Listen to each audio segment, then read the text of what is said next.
Hello students. Uh, so today we are going to solve this tricky question from linear equation in one variable from the book R.D. Sharma.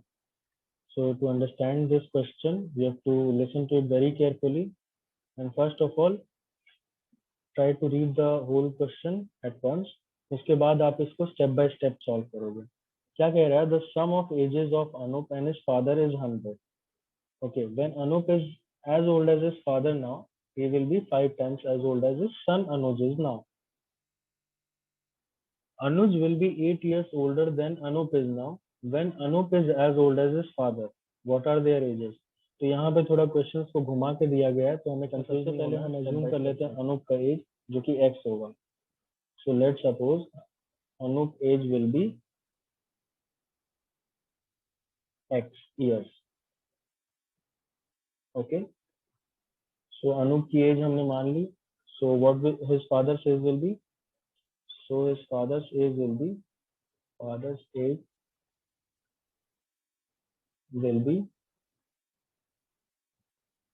100 minus x years. क्यों? क्योंकि यहाँ पे Anoop and his father age will be 100 years. तो ये हो गया हमारा first step. Now second line पे आते हैं. क्या कह रहा है? When Anoop is as old as his father now he will be 5 times as old as his son अनुज.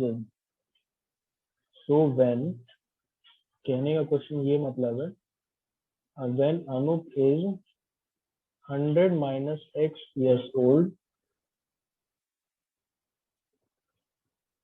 उसके फादर का एज ही तो हो रहा है ना उसका, ये 100 minus x. So in that case he will be 5 times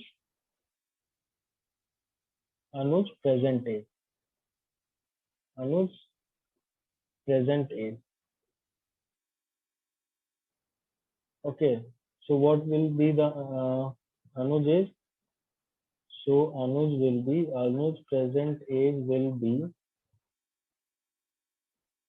100 minus x by 5. सो अब हम लोग आ जाते हैं फ्यूचर की तरफ. हमें अनुज का प्रेजेंट एज पता चल गया.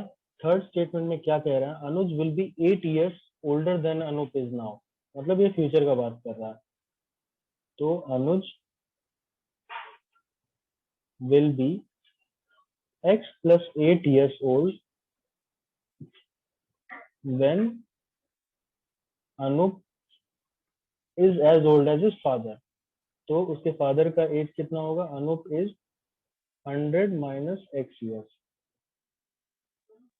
So Anuj will be x plus 8 years old when Anup is 100 minus x years old. यहाँ से हमें एक बात समझ में आ रही है, that difference of Anuj future age and present age will be equal to difference of Anup future age and present age. तो हम उसे इक्वेशन में कन्वर्ट कर लेंगे. हमारे इक्वेशन क्या बता रहा है? that difference of Anuj future and present age will be equal to difference of Anup's future and present age. So यहाँ से हमारा एक इक्वेशन जनरेट हो जाता है. क्या है future age of Anuj?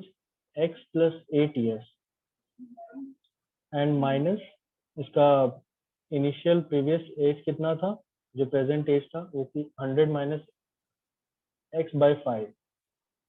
So x plus 8 years minus 100 minus x by 5 is equal to difference of Anup's future and present age.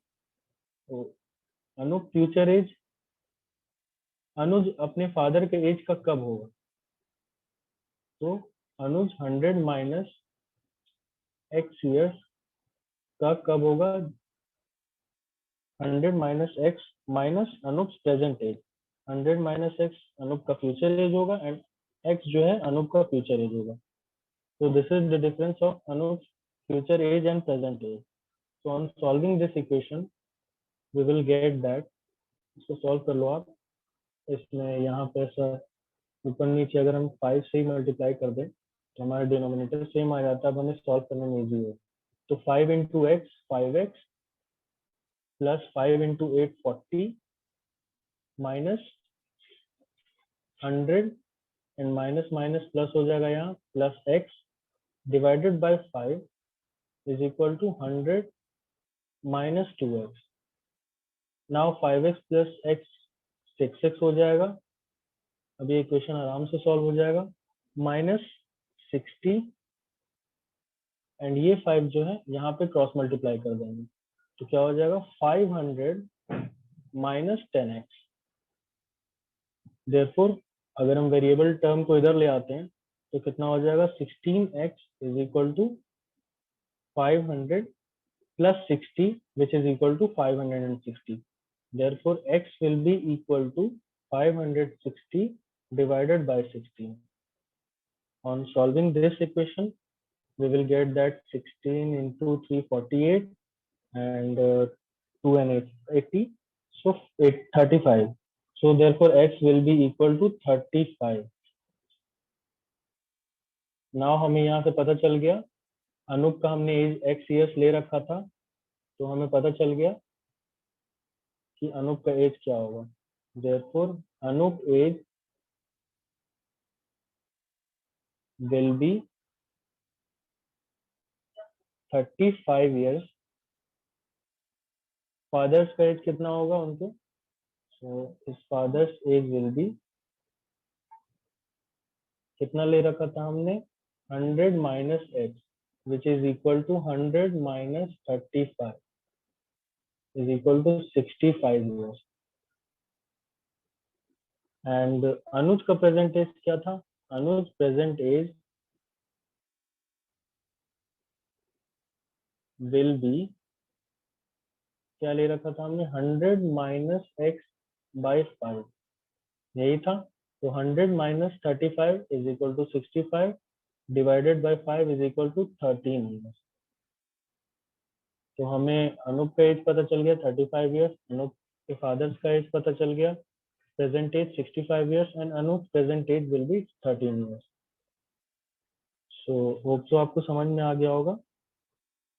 इसको एक बार खुद से ट्राई करेंगे तो कॉन्सेप्ट और क्लियर हो जाएगा। Thank you.